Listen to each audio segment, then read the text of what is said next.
¿qué tal? ¿Cómo están?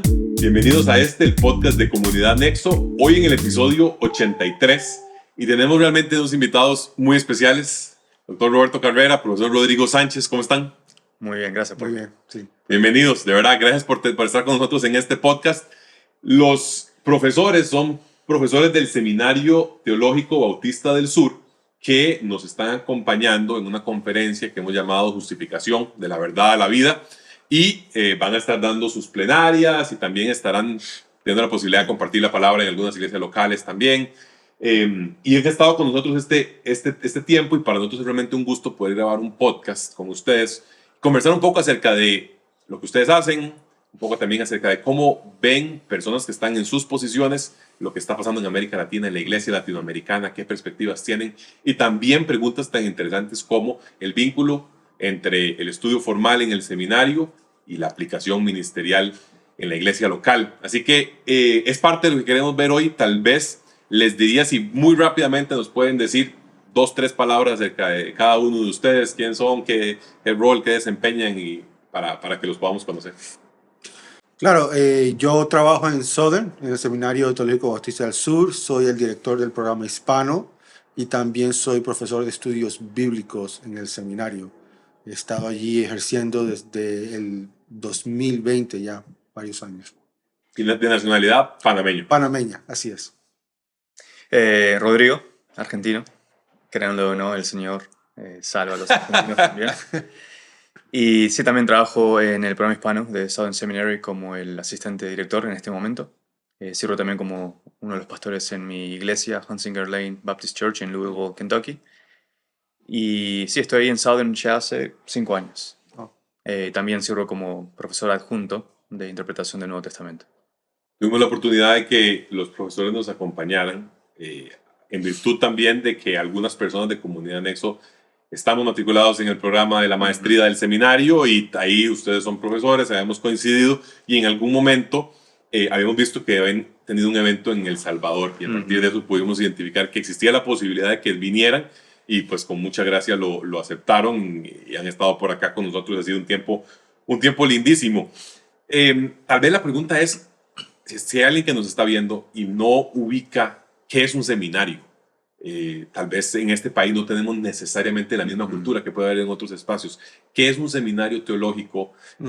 Específicamente, ¿para qué tipo de institución trabajan ustedes y por qué existe? Sí, bueno, yo diría que me gusta la imagen de un seminario como un lugar donde se siembra semillas, ¿verdad? Esa es la etimología de la palabra. Y el seminario teológico es un lugar donde los estudiantes vienen y nosotros sembramos semillas, ¿verdad? Que en el futuro esperamos que broten en ministerio que sirve a la iglesia, glorifica al Señor. Pero básicamente, en términos prácticos, el seminario es donde las personas van y se preparan para ministrar. Aprenden teología, aprenden sobre cómo manejar las escrituras, con la finalidad, en última instancia, de ministrar, servir en la iglesia local. Sí, podemos decir que un seminario es una institución paraeclesiástica que sirve a la iglesia local. Claro. Entonces, la iglesia local, Pablo dice en 1 Timoteo, es el pilar y el baluarte de la verdad. Es la iglesia quien equipa a los santos para el trabajo del ministerio, Efesios 4. Y el seminario tiene un propósito de, entonces, venir al lado de la iglesia y proveer recursos y equipar de una manera que quizás no toda iglesia local lo puede hacer. Por ejemplo, los lenguajes originales y otras disciplinas quizás sistemáticas o históricas, donde no toda iglesia local va a tener esa oportunidad de equipar a los santos de esa manera específica. ¿Por qué dirían ustedes que es relevante esta formación teológica de índole formal? Cuando nos lo presentan, ¿verdad? Tiene una sensación análoga a lo que muchas personas hacen y conocen en una universidad. Sus carreras, sus grados, su bachillerato, licenciaturas y demás. Llevaron esos cursos de carácter formal. Cuando ustedes piensan en el seminario, ¿por qué dirían que es importante esta formación en estudios teológicos con un carácter un poco más formal? ¿Por qué no nada más tomar la Biblia y estudiarla profundamente y leerla muchas veces y dedicarme a enseñarla? ¿Y por qué tomamos estos pasos adicionales? Bueno, yo diría que Dios no me ha hecho a mí el, el índice de la interpretación bíblica. Entonces, en el momento en que yo digo, yo no necesito ir al seminario porque tengo la Biblia, la tengo que leer, yo estoy básicamente diciendo, yo no necesito de ninguna ayuda y de la guía de ninguna otra persona para interpretar la Biblia. En otras palabras, mi interpretación, de la forma en que yo entiendo, de la forma en que yo leo la Biblia, esa es la válida, esa es la que cuenta, ¿verdad? Pero ese rol no me lo ha dado Dios a mí. Dios me ha puesto a mí en una comunidad, en una iglesia, no solamente para servir, sino también para ser servido, no solamente para enseñar, si ese es el don que Dios me ha dado y el ministerio que Él me ha dado, pero también para ser enseñado por otras personas, ¿verdad? Entonces yo no soy el dueño o propietario de la verdad y mucho menos de la interpretación bíblica. Entonces cuando yo voy al seminario, ¿qué sucede? Voy a encontrar otras personas, quizás de la misma confesión bíblica, misma confesión de fe, que quizás a veces tengan diferentes posiciones teológicas, diferentes interpretaciones, pero son hermanos en la fe. Y eso me reta a mí, ¿verdad? Y eso me afila y me permite ver más matices. Y yo creo que la persona que estudia y aprende a ver esos matices bíblicos, eh, enriquece a su vez su propio entendimiento y su propia enseñanza. Yo creo que el seminario es un lugar en donde eso puede ocurrir, donde yo puedo ser retado por otros hermanos en la fe. Yo creo que en ese sentido tiene gran valor y relevancia estudiar en un seminario. Claro. Sí, sí. Por ejemplo, me tengo que cuidar los dientes y me tengo que ir a sacar una muela. Yo quiero ir a un dentista y quiero ver que en su pared tenga el diplomado de, no sé, dentista. No, si necesito una cirugía de corazón, quiero que el cirujano tenga el alto nivel de capacidad y instrumentación y educación, que yo sepa y tenga la confianza de que esta persona va a poder operar mi corazón de una manera correcta.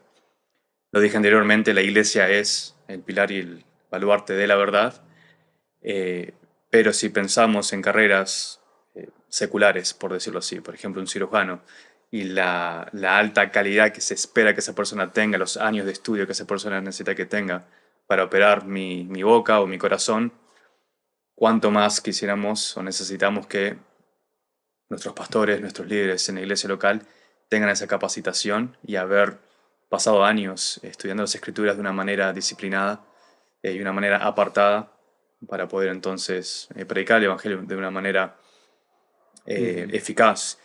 En 1 Timoteo capítulo 4, Pablo le dice a Timoteo, le dice que se ha nutrido con las palabras de la fe y de la buena doctrina. El seminario o los años de estudio que uno pasa en el seminario lo que le permite es a la persona pasar 3, 4, 5 años de nutrición especial y apartada y dedicada para poder servir en la palabra. Pablo también habla sobre no tengas nada que ver con las fábulas profanas, y eso es lo que decía el doctor Carrera recién.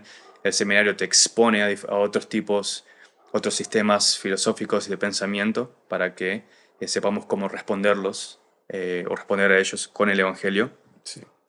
Y luego también dice en el versículo 15, por ejemplo, le dice a Timoteo, reflexiona sobre estas cosas, dedícate a ellas para tu aprovechamiento. Más arriba en el versículo 7 le va a decir, más bien disciplínate a ti mismo para la piedad. Entonces, los años que pasamos en el seminario es un tiempo apartado, temporario nada más, de disciplina, de dedicación y de reflexionar sobre estas cosas de una manera que no lo vamos a poder hacer en el día a día de la vida cotidiana. Entonces es bueno tener un momento, un tiempo, años de estar apartados para reflexionar sobre esas cosas, para luego ya entrar entonces en el tiempo completo del ministerio, el cual no nos va a permitir tener ese tiempo apartado para aprender y reflexionar de la misma manera. Sí. Yo creo también que hay una noción, ¿verdad?, detrás de esa pregunta que quizás es un poco ingenua. ¿Por qué es relevante o importante ir al seminario si yo quiero ser pastor? Y lo que está mostrando eso es que quizás lo que yo entiendo de la Biblia, lo que yo entiendo de la fe, basta, es suficiente, que mi conocimiento, tal y como está, es suficiente para ejercer como maestro de la iglesia. Y esa es una postura ingenua, es una idea que realmente no tiene validez. Yo me acuerdo cuando me inscribí al seminario por primera vez ya en el 2011 y estaba hablando con varios amigos. Uno de ellos me muestra, va a su cuarto y viene con un libro así grueso y el título del libro era Todo lo que tienes que saber acerca de la Biblia. Lo tira sobre la mesa y dice, ¡pum! Ahí está, no tienes que ir al seminario. Y viendo hacia atrás, ¿verdad? Y todos los cursos por los cuales he estudiado, he pasado, qué ingenuo, ¿verdad? La idea de que tú puedes contener, ¿verdad? Abarcar todos los conocimientos que el seminario te va a proporcionar en un solo tomo. Estábamos hablando hoy, ¿verdad? En la mañana de que hay un teólogo que está escribiendo 3 tomos de teología sistemática y eso es teología sistemática nada más. Entonces, cuando hablamos de seminario, ¿verdad? A veces tenemos una idea ingenua, un poco subdesarrollada de qué es lo que realmente ofrece el seminario, pero también de qué es de cuánto me falta por aprender. Y no sabemos que no sabemos. No sabemos cuánto Ujú. no sabemos. También el seminario es un semillero para el carácter también. Usualmente lo que vemos nosotros como profesores muchas veces sucede que un hombre de 24, 25, 26 años llega al seminario y se da cuenta que necesita crecer mucho no solamente en su carácter, y parte del carácter es tener una disciplina de hábitos de mente y de corazón, de aprender, de leer, de estudiar, de memorizar, que el seminario, nuevamente ese tiempo apartado que uno pasa, te va a forjar y a forzar a disciplinarte para ser un estudioso de la palabra. Uno lo puede hacer fuera del seminario, no toda persona, no todo cristiano necesita el seminario, pero es bueno pensar que un pastor tenga la oportunidad, o una persona que aspira al ministerio pastoral, tenga la oportunidad de forjarse en esas disciplinas por 3, 4 años, para luego ya tener las herramientas que le permitan por los próximos 40 años seguir siendo autodisciplinario en estudiar la palabra y seguir Sí, estudiándola. Claro. Preguntarles también en esta línea, no solo, a ver, el seminario tiene diferentes tipos de personas que asisten a él, algunas tal vez no necesariamente con ministerio, con vocación de ministerio pastoral, sino quieren formarse para poder ser, por ejemplo, buenos consejeros, Claro. o están estudiando en misiones también. ¿Cómo les sirve el seminario también a quienes no necesariamente se ven en un futuro rol pastoral? sí. Yo creo que también pudiéramos hacer la misma pregunta um, de carreras universitarias en el campo de las humanidades, ¿verdad? ¿Cómo me sirve una carrera de historia? ¿Cómo me sirve una carrera de filosofía? Y creo que lo que es importante marcar en este momento es que el ser humano no es solamente una máquina, una herramienta, ¿verdad? En la maquinaria de la sociedad. El ser humano es un todo, es carne, es espíritu, y cómo pensamos, cómo sentimos, la manera en que vemos las cosas, nuestra cosmovisión, no sirve solamente para tener debates teológicos o filosóficos, sino que también afecta nuestras decisiones prácticas y básicas que tomamos día tras día, momento tras momento. Entonces, la manera en que nosotros vemos el mundo forma la manera en que caminamos y navegamos y nos desplegamos en el mundo, ¿verdad? Entonces, el seminario, si tú eres cristiano y tú quieres tener una formación, una cosmovisión cristiana lo más completa posible, porque tú sabes que esa cosmovisión va a guiar la toma de decisiones de tu vida, entonces el seminario también se vuelve bien importante para ti, porque tú eres cristiano, ¿verdad? ¿Cómo pienso yo sobre el matrimonio? ¿Cómo pienso yo sobre asuntos como el aborto?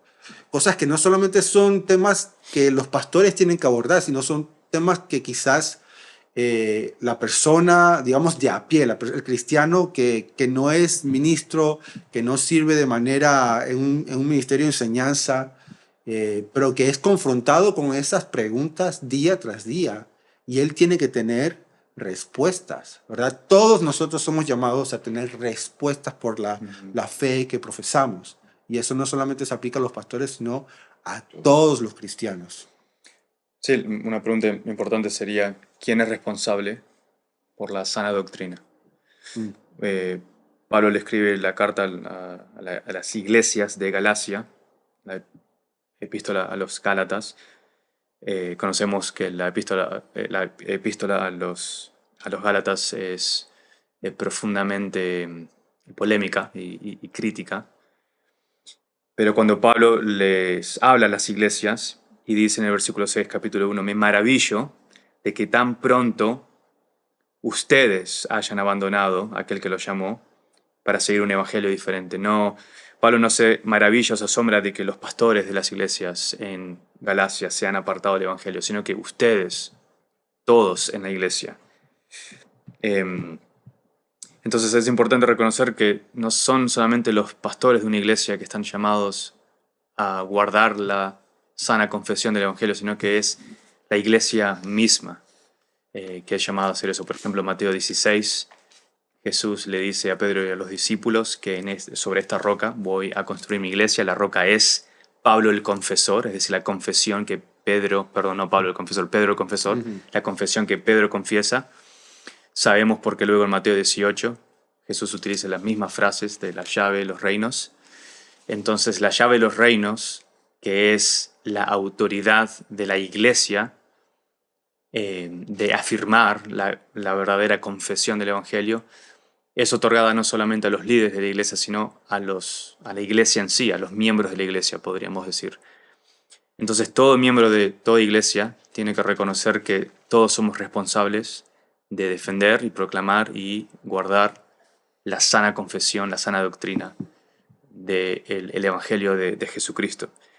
Y es por eso que tiene sentido de que si una persona, un miembro de una iglesia que no tiene aspiración a ser pastor algún día, pero quiere seguir siendo equipado para hacer su trabajo de miembro de iglesia, de guardar el evangelio y la sana doctrina, lo puede hacer. Ahora otra vez vamos a volver a caer siempre en 1 Timoteo 3, 15 o 16, no me acuerdo, que es la iglesia local, que es el pilar y el baluarte de la sana doctrina del evangelio.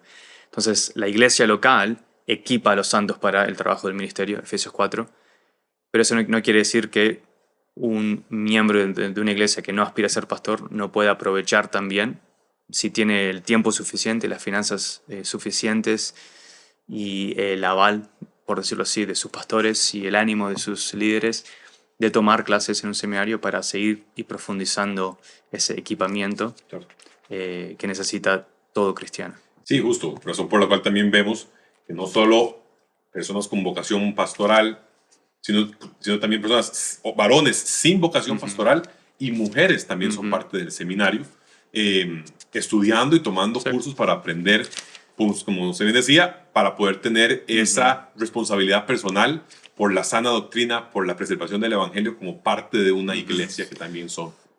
El trabajo misionero es plantar iglesias sanas en otros lugares. Entonces el evangelio sigue siendo central, la sana doctrina sigue siendo central.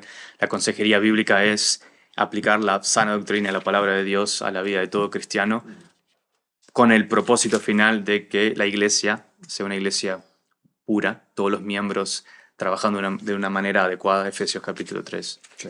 Entonces el evangelio y la sana doctrina siempre van a ser centrales en todo ministerio de la palabra de Dios, ya sea en misiones o consejería bíblica o ministerio pastoral, y por ende está bien y está bueno que todo miembro sea equipado de esa manera. Vemos esto claramente en el libro de los Hechos. Es interesante que en Hechos empieza la narrativa en los primeros capítulos con esta disputa entre los helenistas y los judíos, ¿verdad? Dentro de la iglesia, que los helenistas, los griegos, las mujeres griegas, las viudas, los necesitados estaban siendo descuidados, ¿verdad? Y la respuesta de los apóstoles es, bueno, nosotros tenemos que dedicarnos a la enseñanza y a la oración, ¿verdad? Ujú. Es muy interesante eso, porque entonces pensarías que las personas que ellos van a nombrar como diáconos para servir la iglesia solamente sirven la iglesia, solamente sirven mesas. Ujú. Pero lo que vemos en el caso de Esteban, predicando el Evangelio, Un hombre lleno del Espíritu lleno del Espíritu Santo, y predica tremendo sermón. ¿verdad? Mártir de la Primero. fe. Ujú. Lo que vemos en el caso de los bereanos, ¿verdad? En 8:17. Hechos 17, que Pablo llega Ujú. y ellos no le toman la palabra, Ujú. así por así. Ellos revisan las escrituras Ujú. y el texto dice que ellos fueron más nobles. Ujú. No eran los apóstoles, no eran los maestros, era, Es la iglesia. era la iglesia. Los bereanos hicieron lo que los gálatas no hicieron.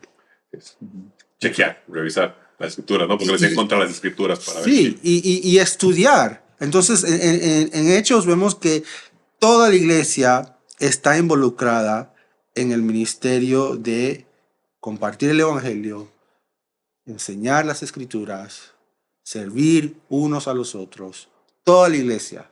Entonces yo creo que esto marca una verdad muy importante, que todos nosotros, dependiendo de nuestra esfera de influencia, tenemos la responsabilidad de enseñar. Nos va a tocar tarde o temprano, ¿verdad? Enseñar acerca de Jesucristo, acerca de algo que leamos en la Biblia. Sí, sin duda, sin duda. Incluso cuando damos testimonio, ¿no? Ujú. Hay que preguntar por eso y tenemos que dar un testimonio que sea coherente, que sea razonado, Ujú. sin duda.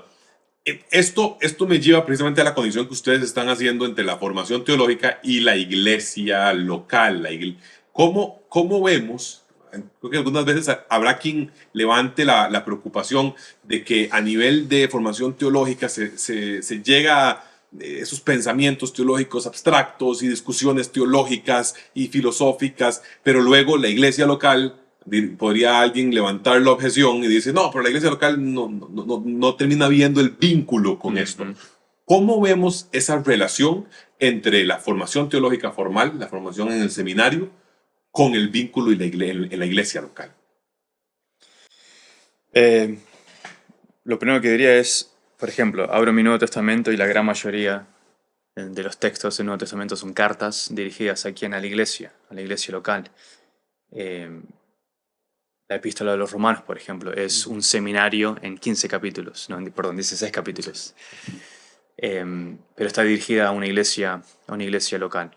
Entonces, la conexión entre la doctrina y el estudio profundo de las escrituras y la iglesia local es implícita en todos los textos del Nuevo Testamento, por ejemplo. Entonces podremos comenzar diciendo eso. No sé si Sí. quieres agregar algo. Sí, no, creo que es una pregunta muy importante porque entiendo la pregunta. Yo la describiría como una dicotomía falsa. La respuesta, ¿verdad? Mi respuesta creo que va a ser un poco más compleja porque, primero que todo, cuando no vemos la conexión, digamos, entre lo abstracto, habría que también definir qué es abstracto, Sí. a qué nos referimos con ese tema tan abstracto. Pero cuando no vemos la conexión entre lo abstracto y la vida de la iglesia, muchas veces la culpa no está en el tema, en la falta de conexión, sino en la persona que está enseñando de una manera que se queda en las nubes y no aterriza, ¿verdad? Y creo que ese es un desafío personal mío. Yo sé que también es personal de Rodrigo, que cuando estamos enseñando profundizamos tantos en las escrituras, pero el reto no es solamente quedarnos en las nubes, ¿verdad? Sino que aterrizar para que la iglesia también pueda ser nutrida. Ujú. Entonces yo diría que no es que la conversación sea tan abstracta, sino que la persona no ha tomado el siguiente paso de hacer esa conexión. Y creo que ese es el desafío para todo maestro. No es cuando estamos enseñando detrás del púlpito o cuando estamos enseñando en la escuela dominical, el punto no es mostrarles a la iglesia que yo sé más que ellos. No. Y yo he escuchado eso en varias ocasiones, que cuando tú estás enseñando, ellos tienen que saber que tú sabes. No, no, no, no, no. Cuando tú estás enseñando, ellos tienen que ver lo que tú ves en las escrituras y cómo eso aplica a sus vidas. Um, no tienes que utilizar una jerga complicada, que si tipología, que si analogía, que si, ¿verdad? Cualquier cosa, cualquier tema de teología sistemática. No, lo pones en tus propias palabras, porque tú eres el puente. En ese momento, cuando estás enseñando, tú eres el puente entre las verdades divinas y la iglesia. Y lo que tú quieres, tu rol es que las verdades de Dios, las verdades bíblicas, no se queden contigo, sino que pasen a través de ti y lleguen a los corazones de la iglesia, de las personas que te están escuchando. Entonces, nuevamente, cuando la conversación se vuelve muy abstracta y no se logra aterrizar, yo diría que el problema y el desafío está con la persona, con el maestro que está enseñando, no necesariamente con el tema. También diría que muchas de las conversaciones, muchos de los debates teológicos que vimos en los primeros 3 siglos de la iglesia eran sumamente abstractos. O sea, no podemos negar esa parte tampoco. Pero imagínense, ¿dónde estaríamos ahora si no hubiéramos tenido, ¿verdad?, esas discusiones que marcaron la teología, marcaron la pauta para el resto de la iglesia por los siguientes 2 milenios? Entonces sí hay un lugar para discutir, para tener conversaciones profundas y complejas acerca de la teología. Si hay un lugar para eso y hay que tener esas conversaciones, porque la iglesia necesita tener esas conversaciones para poder defenderse de los ataques de seculares del mundo y del diablo. Claro, no son solo conversaciones para los seminaristas, No. son conversaciones para la iglesia. Porque al final de cuentas, quien vive la teología puesta en práctica en sus propias vidas es la iglesia misma. No, no nos llega nada más condensado, derivado de los seminarios. No, hay aplicación práctica que toda iglesia tiene que tener. El hecho de que podamos afirmar la Trinidad hoy día se debe a la labor de teólogos, ¿verdad? En el siglo III y IV, que pasaron muchas conversaciones, muchas discusiones teológicas sumamente complejas, para que nosotros podamos afirmar la Trinidad. Hubo muchas cosas que debieron haberse discutido y definido a modo filosófico y teológico. En otras palabras, otra vez 1 Timoteo 1:15, Pablo dice, palabra fiel y digna de ser aceptada por todos, que Cristo Jesús vino al mundo para salvar a los pecadores.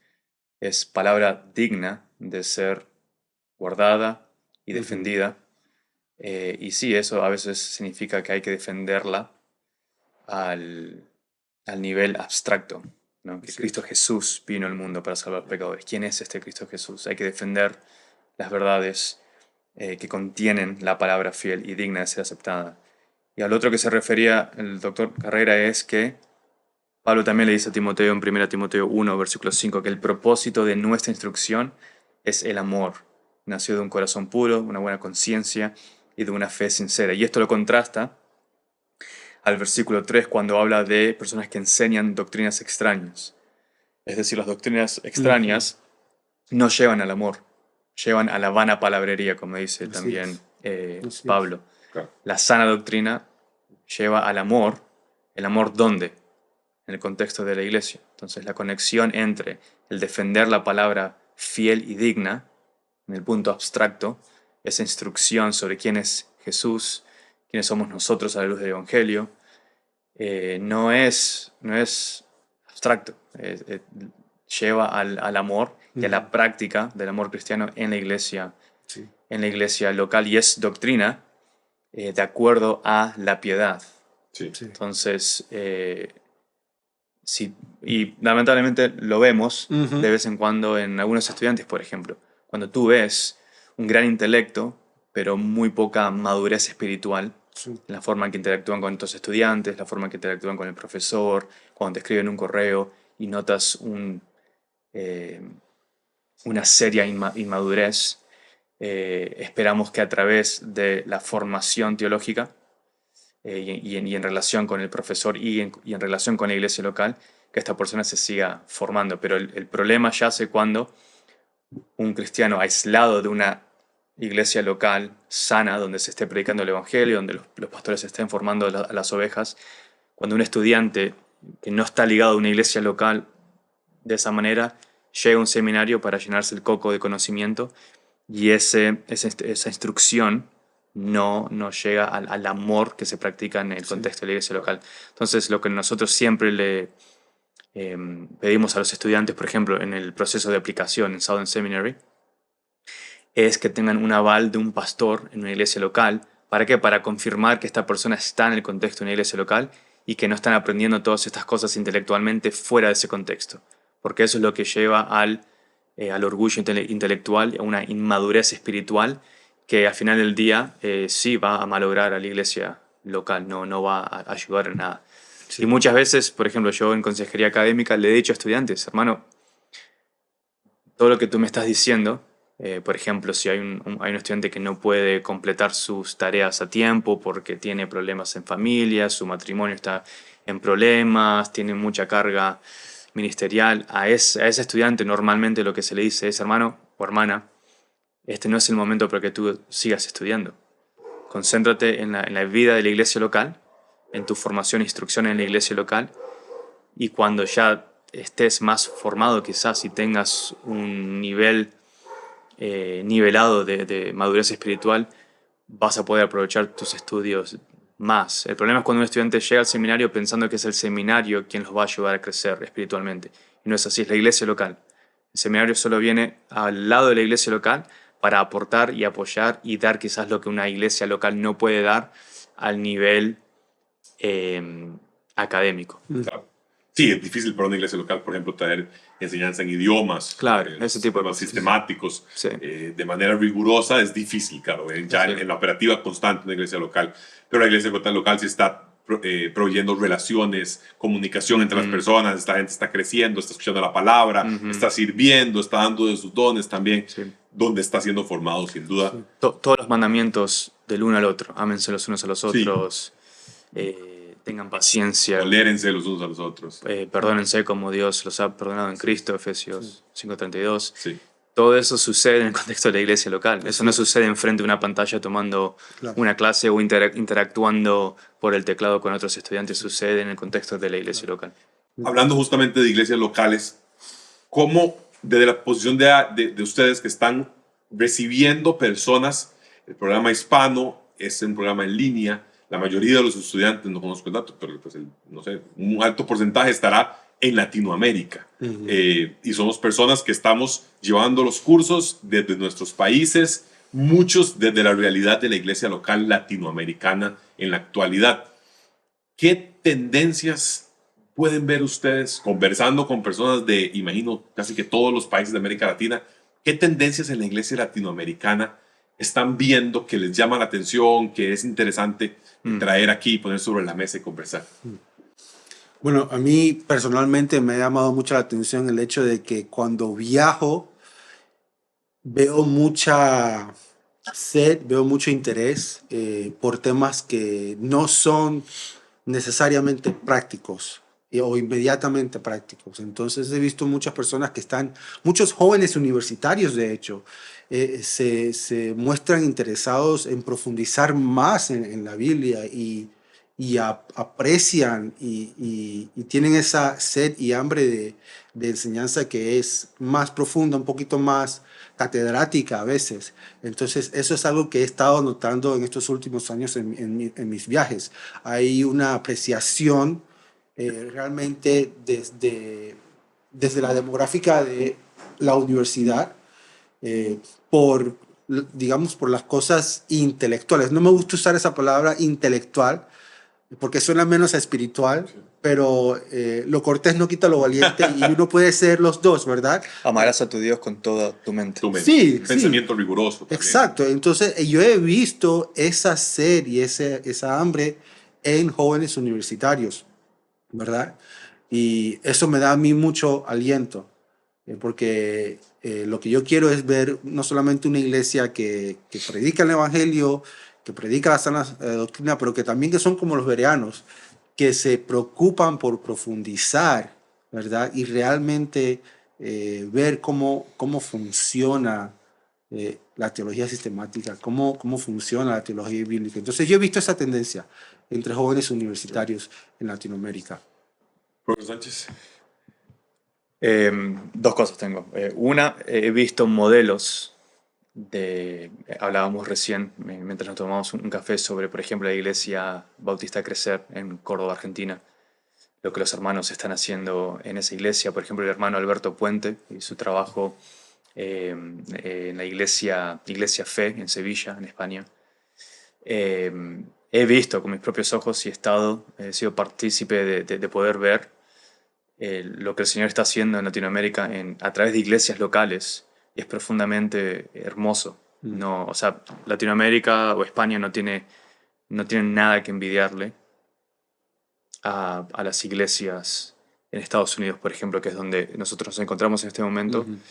Sí, en temas financieros y de recursos lo entiendo, pero en temas de capacidad, madurez espiritual, obra del Espíritu Santo a través de su palabra, crecimiento, ese hambre y sed por la sana doctrina que el doctor Carrera presentaba, no hay nada que envidiar. Es más, nosotros del otro lado del mundo tenemos cosas para envidiarle a las iglesias locales en muchos sectores de Latinoamérica. Muy buen trabajo está sucediendo, por ejemplo, en Colombia, también muchas otras partes. Eso no digo que me ha sorprendido, pero me ha traído mucho orgullo como latinoamericano, y me ha dado un gran aprecio por la obra de Dios, que verdaderamente Él sí va a edificar a su iglesia. Sí. Y que las puertas del infierno o del Hades no van a destruirla. Lo otro que he visto, que va relacionado que el doctor Carrera menciona, he visto muchos tíquicos. Sé que estamos aquí en Costa Rica, no ticos, pero tíquicos.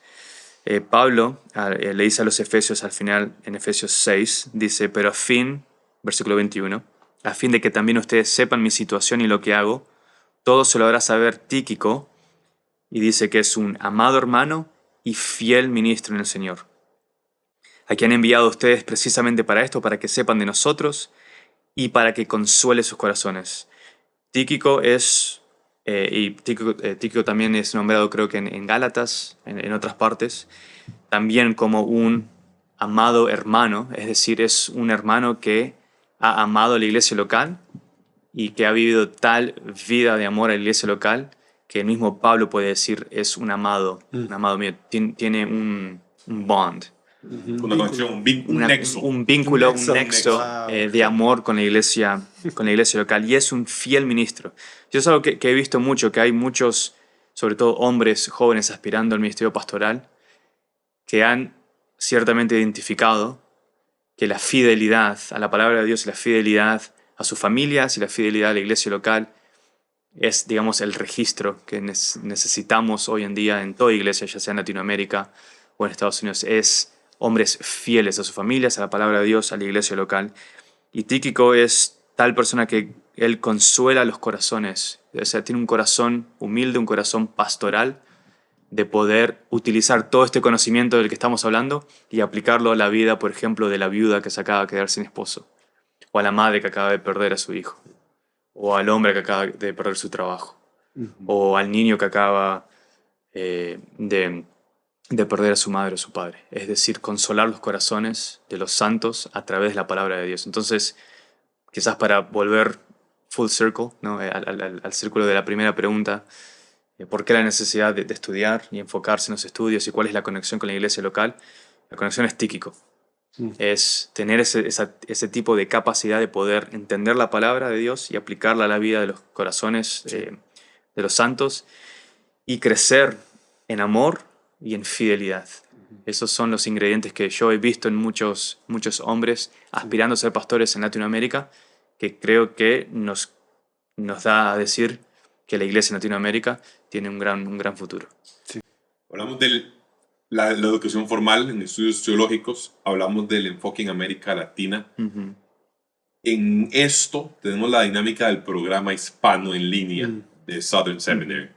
¿Qué busca proveer el programa hispano en línea? ¿Cuál es su fin? ¿Cuál es su intención de lo que está buscando llevar? Y tal vez nos pueden describir un poquito de qué es como tal el programa hispano en línea del programa de Southern. Sí, bueno, el fin del programa hispano en línea, y creo que la palabra clave aquí es en línea. Sí hay retos con una educación en línea, pero hay una ventaja enorme y es que la persona, el estudiante, no es extraída de su contexto inmediato. Entonces logra aplicar las cosas que está aprendiendo en tiempo real, en su contexto, ¿verdad? Inmediato, en su contexto eclesiástico. Yo creo que hay un gran valor en eso, de que podamos entrenar a personas que ya están, de cierto modo, en el campo misionero y están ejerciendo y están creciendo y a su vez la iglesia se está beneficiando de, de ese crecimiento. Entonces, el programa hispano sí es educación teológica, como lo es Southern Seminary en inglés, para preparar a pastores, sí, preparamos a pastores, pero el hecho de que es en línea, creo que muestra que su fin más específico es preparar a personas que están en su contexto local y que puedan servir en ese contexto local. Muchas veces esto pasaba en años anteriores, venían las personas a estudiar a los Estados Unidos y tenían una gran educación teológica, pero se quedaban. Se quedaban en los Estados Unidos y no regresaban a su contexto. Entonces, con el programa hispano, nosotros tenemos la ventaja de que podemos preparar a estas personas y ellos se quedan en donde están y sirven en donde están. Sí, yo creo que en mi caso particular, al menos en nuestra congregación, cuando me corresponde estar predicando el domingo, nuestra congregación tal vez no lo sabe, pero se beneficia indirectamente y con un delay como de 1 o 2 semanas respecto de lo que yo mismo estoy aprendiendo en los cursos que esté llevando del momento, ¿no? O sea, hay temáticas que estuviste leyendo, que estuviste profundizando, que te quedaron en la cabeza y que eventualmente resulta que estamos predicando Lucas y me calzó, y hice el clic e inmediatamente lo puedo traer el domingo o lo puedo conversar con las personas, con un joven, un hombre con el que me estoy almorzando un día y hay un tema ahí aplicado. Es decir, muchas veces sí he podido ver esa aplicación casi que directa, casi que lo veo para mí e inmediatamente veo una aplicación a cómo ponerlo en práctica para la iglesia local y eso lo veo multiplicado por todos los compañeros del curso que hemos llevado en diferentes países de América Latina. Y creo que otro propósito que estamos realizando en el programa hispano es conexión. Así como tú acabas de mencionar que lo ves en otros compañeros, ahora tienes compañeros que están en otras partes, quizás de Costa Rica, quizás de Latinoamérica, y hay una conexión, hay un nexo, ¿verdad?, entre personas de diferentes puntos de Latinoamérica que quizás no hubiera existido si no hubieran entrado a estudiar el programa hispano. Entonces nosotros somos muy intencionales también en fomentar ese sentido de comunidad. Quizás estamos lejos geográficamente, pero nos une este momento en el cual estamos estudiando juntos y podemos compartir ese peso, esa carga juntos, orar los unos por los otros y se crea esa conexión con hermanos de diferentes partes de Latinoamérica. Yo creo que Latinoamérica necesita eso. Creo que las iglesias deben comunicarse, hablarse, cooperar las unas entre, especialmente las iglesias que tienen una teología afín. Unirse más en la obra del Señor. Creo que eso es algo que tratamos también de hacer en el programa hispano. Claro, sí. Sí, amistad. El famoso C.S. Lewis, que es, fuera de Pablo, mi autor favorito. Bueno, los otros autores inspirados también. Pero él habla sobre la amistad y dice que toda amistad comienza con un ¿tú también? Me gusta el café. ¿A ti también? Esa conexión es lo que comienza una verdadera amistad. Y lo que soñamos es que tú conozcas a otro tico, a otra persona en la ciudad, lo que sea, y que digas, tú también estudias en Southern. Y que eso comience una amistad y una colaboración en el Evangelio. Entonces la amistad es un propósito. Yo diría que el propósito final del programa hispano es doxología. Doxología. Muchas veces he escuchado a estudiantes, y más hablábamos con el hermano Germán, la palabra wow es una de las palabras más comunes cuando hablamos con estudiantes. Es decir, estaba tomando esta clase de sistemática 3 con Allison, por ejemplo, decía el hermano Germán, y wow, las lecturas y los videos y la interacción con otros estudiantes. es maravillarse en las cosas de Dios. Y el propósito final es Romanos 11:33. Oh, profundidad de las riquezas y de la sabiduría y del conocimiento de Dios. Cuán insondables son sus juicios e inescrutables sus caminos. Pues ¿quién ha conocido la mente del Señor? ¿O quién llegó a ser su consejero? ¿Quién le ha dado a él primero para que se le tenga que recompensar? Porque de él, por él y para él son todas las cosas. A él sea la gloria para siempre. Amén. Cuán insondables son sus juicios. El propósito del programa hispano no es darle a un estudiante todo lo que él tiene que conocer Claro. sobre Dios y ya estás listo. No, es simplemente darles un appetizer, ¿no? Un aperitivo. Un aperitivo Abre bocas, sí. para que por el resto de sus vidas sigan deleitándose en las cosas del Señor. Sí, tal cual. Este fin de semana que ustedes van a estar aquí con nosotros, junto con el Dr. Williams, que también está por acá, vamos a tener también una conferencia en la cual hay personas de diferentes comunidades, de diferentes iglesias locales que estarán llegando, y ojalá también este espacio sirva precisamente para esto: amistad, doxología, adoración, maravilla ante quien Dios es, y vínculos, nexos entre personas, de manera que esto que sí está surgiendo, y creo que ustedes lo podrán sentir con mayor claridad porque ven más países, pero este deseo en hombres y mujeres jóvenes, universitarios, por la profundidad, por la sustancia, no solamente por la superficialidad y el show, la generación que se cansó un poquito de las luces y el teatro y quiere más el contenido y la materia como tal.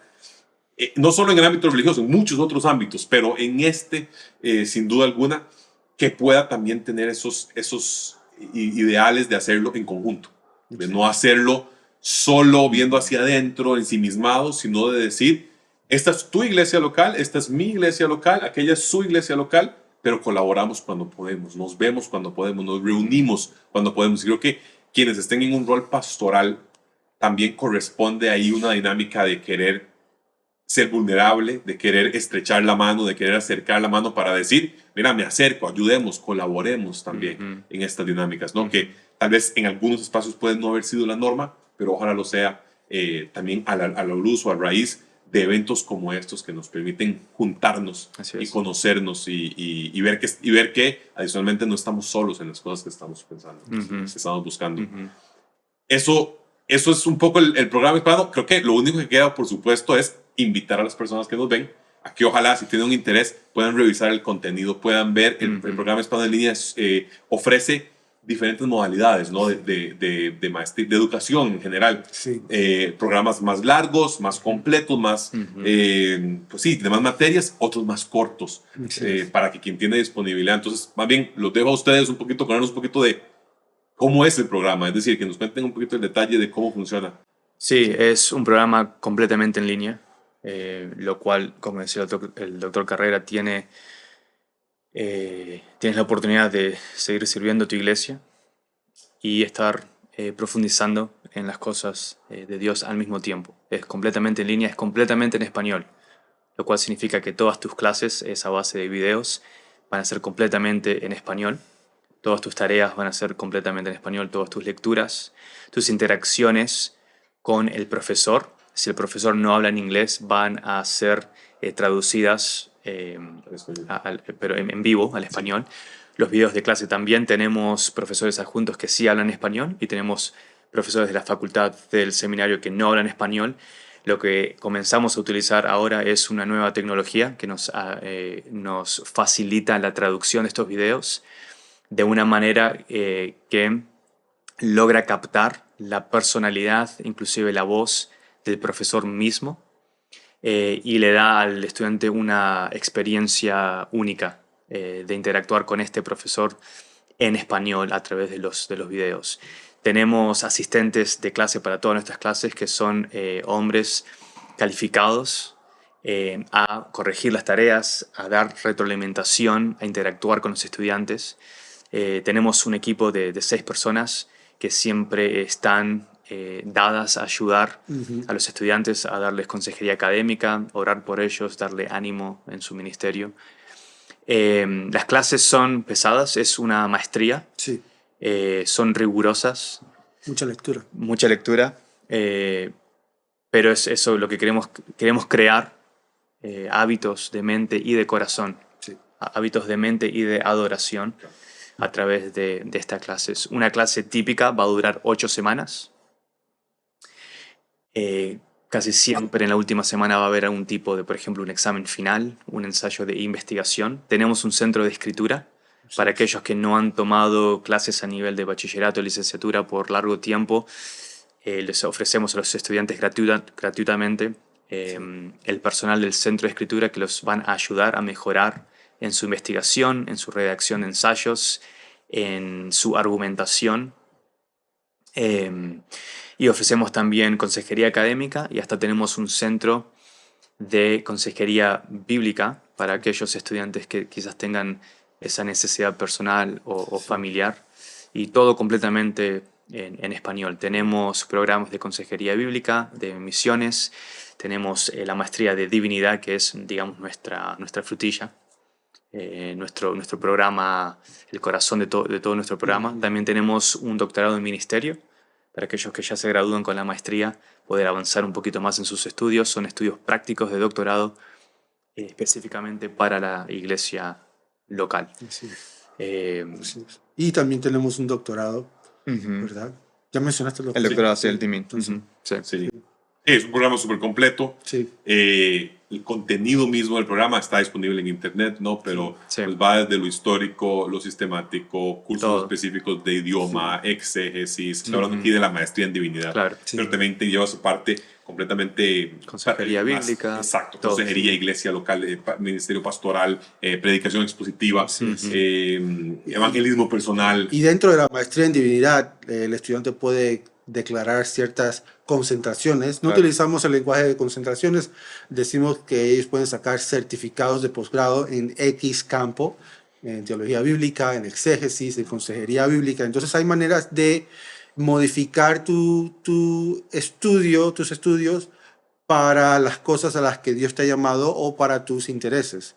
Y fuera de la maestría en divinidad, ya mencionamos la maestría en artes, ¿verdad? Pero tenemos 3 tipos de maestría en artes, que es misiología, estudios teológicos y consejería bíblica. Y creo que también tenemos una maestría en liderazgo, la vamos a tener pronto. Ujú. Entonces tenemos, no solamente, ¿verdad? Piensas en el programa hispano y dices, ok, vas a estudiar maestría. No, hay un menú, ¿verdad? De opciones que puedes tomar y que quizás te permitan la oportunidad de pensar, ok, ¿a dónde me está llamando el Señor? ¿Cuál es la mejor maestría, el mejor currículum para mí? Tenemos también el diplomado, es decir, si una persona Sí. no tiene una licenciatura o un bachillerato, se pueden animar a empezar a tomar clases. Si les va bien, luego de varios semestres pueden comenzar a tomar la maestría sin tener que Sí. tener un bachillerato o una licenciatura. Lo otro que comenzamos hace poco, no está completo, pero hay varias clases que ya lo tienen, es los prospectos. Los estudiantes prospectos pueden entrar a la página del programa hispano y ver algunas clases ejemplares. Sí. Para echar un captar vistazo. un poco cómo se siente. Sí. Creo que pronto vamos a tener algunos de los planes de estudios también en línea para que puedan observar y ver cuántas páginas se deben de leer. Claro, Para, de los sílabos. Y demás. sí, Sí. para tener una Una idea idea. más, Exacto. más concreta. Claro, porque mucha gente se puede estar preguntando cuánto tiempo me va a tomar, cómo es la dinámica. Sí. Y creo que estos todos son muy valiosos.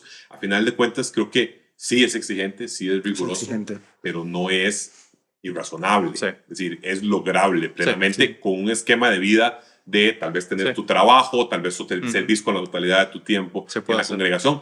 Aún así se puede hacer, teniendo familia y demás. Así se Hay puede hacer. estudiantes que se toman 3 años y otros estudiantes se toman 3, 4, 5, 6, 7 años. Sí. Me sumo a la segunda. Sí, la idea no es el diploma. Así es. El día de mañana te vas a morir y el diploma se va a quedar en tu casa, no te lo vas a llevar al cielo. La idea es profundizar en las insondables y inescrutables caminos y juicios de Dios. Y si uno lo tiene que hacer lentamente porque tiene sus obligaciones de familia y la esposa y lo que sea, eso siempre va a ser la prioridad. Claro. Pero sí se puede hacer poco a poco. Claro, pero te pueden enterrar con el diploma, ¿verdad? Es verdad. Con el diploma. Sí. Y en la resurrección quizás. No, pero creo que algo que hay que marcar aquí o enfatizar es el hecho de que la vida no para. La vida no debe parar cuando estás tomando tus clases en el seminario. Si tú estás ejerciendo, tú tienes una familia, tú tienes que seguir trabajando para poner pan sobre la mesa para tu familia, ¿verdad? Entonces, Servir a tu iglesia. servir a tu iglesia. Entonces la vida no debe de parar cuando estás cuando estás estudiando en el seminario. Sin duda.